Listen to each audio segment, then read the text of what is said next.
ಕೇಶವ ಅಲ್ಲ ಸರ್, ಅವರಪ್ಪ ನಾಣಿ. ನೀನಾ? ಹೇಳು. Good morning sir. ನಿನ್ ಬೋರಿಂಗ್ ಗುಡ್ ಮಾರ್ನಿಂಗ್ ಯಾರಿಗ್ ಬೇಕು? ವಿಷಯ ಏನು ಹೇಳು. ನಿಮ್ಗೊಂದು ಗುಡ್ ನ್ಯೂಸ್ ಹೇಳ್ಬೇಕು ಸರ್. ಏನು? ನಿಮ್ ಮೇಡಮ್ ನನ್ನನ್ನ ನೋಡ್ಬೇಕು ಅಂತ ಹೇಳಿದ್ಲ. ಈ ವಿಷಯ ನಿಮಗೆ ಗೊತ್ತಾಯ್ತು ಸರ್? ನಿನ್ಗೇನಾದ್ರೂ ಬುದ್ಧಿ ಇದೆಯಾ ನಾಣಿ? ಸ್ವಲ್ಪ ಆದ್ರೂ ಕಾಮನ್ ಸೆನ್ಸ್ ಇದೆಯಾ? ಹೊಟ್ಟೆಗೆ ಅನ್ನ ತಿಂತೀಯಾ ಇಲ್ಲ ಹುಲ್ ತಿಂತೀಯಾ? ಮಹಾಪ್ರಭು, ಬೆಳಗ್ಗೆ ಯಾಕೆ ಬೈತಿದ್ರ ಹೀಗೆ?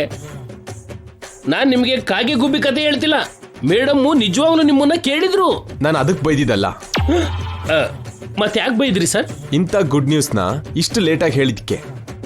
ನಿನ್ಗಿಂತ ಮೊದಲು ಕೇಶವನೇ ಹೇಳಾಯ್ತು. ಅವನು ಹೇಳ್ಬಿಟ್ನಾ?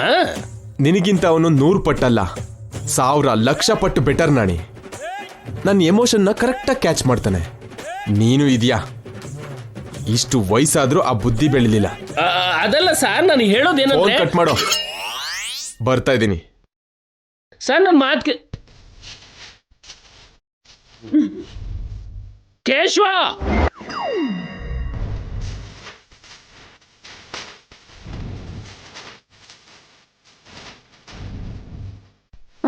ಅಪ್ಪ, ಏನಾಯ್ತ್ರಿ? ಬೆಳಿಗ್ಗೆನೆ ಇವನು ಜೈ ಸರ್ ಹತ್ರ ನನಗೆ ಬೈಸ್ದ. ಹೌದಾ ಕೇಶವ? ಅಯ್ಯೋ ಇಲ್ಲ ಅಮ್ಮ. ಏಯ್, ಸುಳ್ಳು ಹೇಳ್ಬೇಡ, ನಾಲ್ಗೆ ಕತ್ತರಿಸ್ಬಿಡ್ತೀನಿ. ಮೂರ್ಖ ಶತಮೂರ್ಖ. ಅಲ್ಲ, ಬೆಳಗ್ಗೆಯಿಂದ ನೀನು ನನ್ನ ಹಿಂದೆನೆ ಇದೆಯಲ್ಲ. ನಾನು ಎಲ್ಲಿ ಹೋದ್ರು ಅಲ್ಲೇ ಬರ್ತಿದ್ದೆ. ಸಾರಿಗೆ ಯಾವಾಗ ಕಾಲ್ ಮಾಡಿದೆ? ಮಧ್ಯದಲ್ಲಿ ನೀವು ಗ್ಯಾಪ್ ಕೊಟ್ರಿ ಅಲ್ವಾ ಅಪ್ಪ?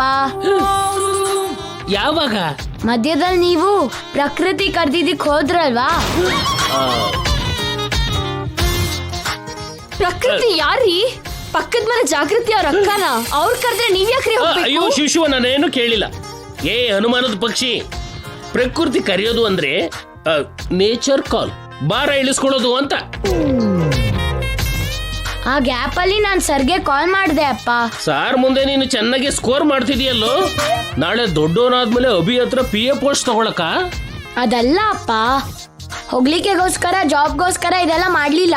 ಮತ್ತೆ ಗೊತ್ತಿದ್ದೋ ಗೊತ್ತಿಲ್ದೇನೋ ಅಮ್ಮ ನಾನು ಮೇಡಮ್ ಅವ್ರಿಗೆ ತುಂಬಾ ಅನ್ಯಾಯ ಮಾಡ್ಬಿಟ್ವಿ. ಮೇಡಮ್ಗೋಸ್ಕರ ಜಯಂಕಲ್ ಎಷ್ಟು ಹುಡುಕ್ತಿದಾರೋ ಗೊತ್ತಿದ್ದು ವಿಷಯನ ಮುಚ್ಚಿಟ್ವಿ. ಆ ಪಾಪಕ್ಕೆ ಪ್ರಾಯಶ್ಚಿತ್ತ ಈ ತರ ಆಗಿದೆ ಅಪ್ಪ.